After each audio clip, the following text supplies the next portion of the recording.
1943년 9월 2일 이시가와현 가나자와시 연병장에서 훈련 중이던 일본 육군 보병 제107연대 3대대의 갑작스러운 동원 명령이 떨어졌다. 목적지가 어딘지도 모른 채 해군 수송선에 오른 1000여 명 장병들은 그때까지만 해도 자신들이 마주하게 될 기아지옥에 대해 상상조차 하지 못했다. 1941년 12월 태평양 전쟁 개전 직후 일시적으로 미 해군을 압도했던 일본 해군은 제해권과 제공권의 우위를 더욱 공고히 할 요량으로 태평양 각지의 도서 지역들의 비행장을 건설했다. 일본 해군은 이 도서 지역의 비행장들이 가라앉지 않는 항공모함으로 전쟁 수행에 큰 역할을 할 것으로 기대했다. 이 가라앉지 않는 항공모함에서 출격하는 항공대는 미 해군에게 있어 상당히 위협적인 존재였다. 미국으로서는 태평양의 제해권과 제공권을 확보하기 위해 일본 해군이 거점으로 삼은 도서 지역들을 탈환하거나 무력화시켜야 했다.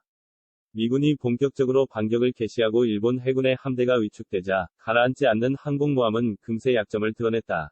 아무리 폭격을 퍼부어도 섬은 함선처럼 격침되지 않는다. 마찬가지로 섬은 함선처럼 이동시킬 수 있는 존재가 아니다. 따라서 전황이 악화되면 움직일 수 없는 섬은 적 세력권 한가운데에 덩그러니 고립될 수밖에 없는 것이다.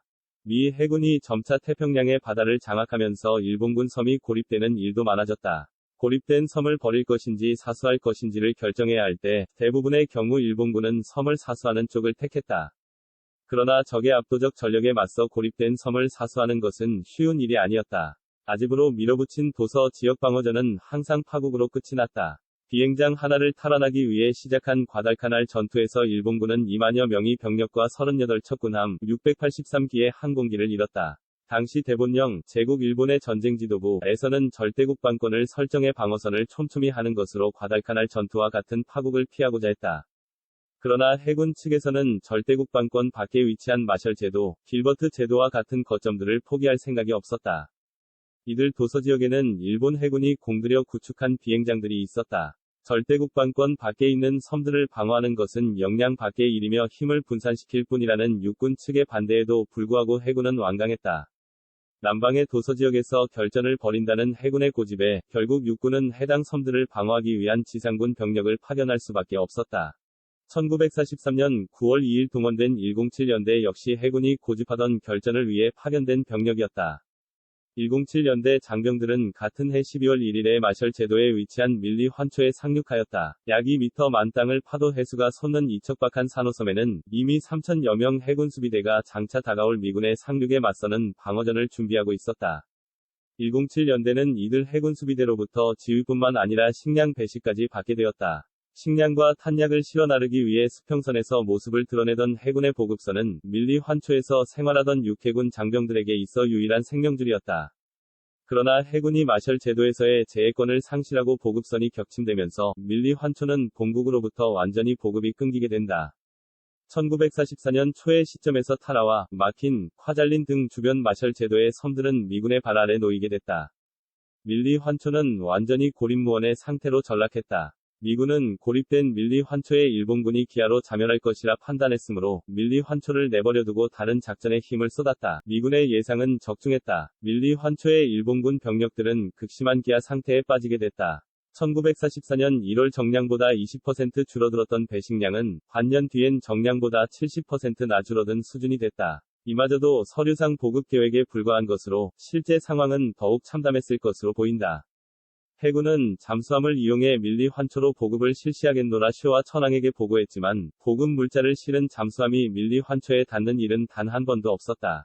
1944년 7월 절대국방권의 핵심이라 할 수 있었던 사이판 섬까지 미군에게 함락되면서 절대국방권 밖에 있던 밀리 환초는 본국의 관심으로부터 완전히 벗어나게 됐다. 버려진 일본군 병력들은 스스로 살 길을 찾아야 했다. 도마뱀, 쥐, 벌레, 풀 등 먹을 수 있는 것은 무엇이든 잡아먹었다. 섬이라는 특성상 바다에서 고기를 잡는 것이 가장 쉬울 듯 했지만 어로 작업에는 큰 위험이 동반됐다. 폭약을 터뜨려 물고기를 잡다가 폭발 사고나 미군의 공습으로 목숨을 잃는 장병들이 속출했던 탓이다. 미군은 밀리 환초에 공습을 퍼붓거나 심리전을 실시하며 식량난으로 고통받던 일본군 장병들 숨통을 더욱 조여들어왔다. 상황이 극단으로 치닫으면서 군심도 흉흉해졌다. 해군 수비대가 방공호에 식량을 숨겨두고 있다고 생각한 107연대 병사들이 해군의 밭이나 창고를 터는 일도 비일비재했다. 해군 수비대는 이 도둑들에게 발포로 응수했다. 같은 일본인이라는 정체성마저 식량난 앞에서는 아무 의미가 없게 됐던 것이다. 밀리 환초의 지휘부는 환초 내 여러 작은 섬으로 병력을 분산 배치해 기아 상태의 부담을 조금이라도 줄여보려 했지만 그조차도 언발의 오줌 누기에 불과했다. 굶주린 병력들은 군기로도 통제되지 않았다. 식량배급에 불만을 가진 병사가 백주대낮에 소대장을 사살하는 사건이 벌어질 정도로 밀리 환초 내 일본군의 기강은 심각한 수준에 놓였다. 사정이 비슷했던 이웃의 윗제 환초에서는 아예 인간 사냥꾼들이 나타나 아군 병사들을 잡아먹는 지옥도가 펼쳐지기도 했다. 일본군은 인간 사냥꾼들을 붙잡아 처형했지만 무너진 인간사회의 질서는 손쉽게 회복되지 않았다고 한다. 재앙은 더 큰 재앙으로 이어졌다. 1945년 3월 1일에는 밀리 환초 치루본 섬에서 조선인 군속들이 반란을 일으켰다가 일본군 토벌대에 의해 다수 희생되는 사건까지 벌어졌다. 제주대 사회학과 조성윤 명예교수가 사건의 전말에 대해 남양군도의 조선인에 정리한 바에 따르면 이 치루본 섬에서의 조선인 군속 반란 역시 그 발단은 인육 문제였다. 밀리 환초 치루본 섬에는 일본군 11명 또는 20명, 과조선인 군속 120명이 생활하고 있었다. 식량난의 악화 속에서 양 집단의 갈등이 고조되던 가운데 조선인 군속들은 동료 조선인이 일본군 중위에 의해 인육으로 먹힌 정황을 포착했다. 이들은 평소 일본군에 불만을 갖고 있던 원주민들과 공모하여 야음을 틈타 치루본 섬에 있던 일본군들을 살해했다. 당초 계획은 일본군을 모두 살해한 뒤 미군 함정에 투항하는 것이었지만 반란 소식이 알려지면서 일본군 토벌대가 치루본 섬으로 들이닥쳤다. 토벌대에 의해 조선인 60여 명과 원주민 15명이 목숨을 잃었고 38명만이 목숨을 건져 미군 함정으로 도망쳤다. 인육을 먹는다는 것은 당시의 관점에서나 오늘날의 관점에서나 상상조차 하기 어려운 일이다.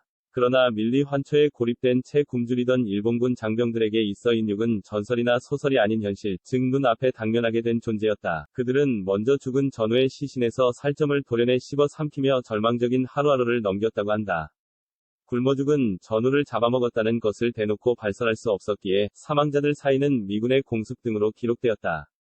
전우와 유족들에 대한 죄책감으로 생존자들이 입을 열지 못하고 인육에 대한 사회적 거부감까지 겹쳐지면서 밀리 환초의 실상은 오랫동안 조명을 받지 못하였다. 밀리 환초에 배치된 병력 5,700여 명 중 2,600여 명이 목숨을 잃었다. 특히 피해가 컸던 육군 107연대의 경우 1,000명이 장병들 중 살아서 일본으로 돌아갈 수 있었던 이는 3할 30%에 불과했다.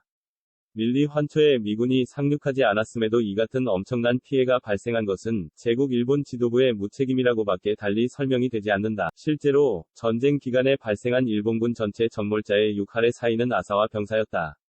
즉, 연합군과의 전투로 사망한 장병들보다 보급 문제로 사망한 이들이 더 많다는 뜻이다. 개전 후 감당할 수 없을 정도로 전선을 팽창시켰던 제국 일본의 지도부는 전황의 악화로 정상적인 보급 수행이 불가능해지자 현지의 병력들에게 스스로 살아남으라, 자활,는 방침만을 내던져주고는 어떠한 책임도 지지 않았다. 그렇게 버려진 일본군 장병들은 살아남기 위해 밭을 개간하기도 하고 현지 주민을 약탈하는 범죄를 저지르기도 했다.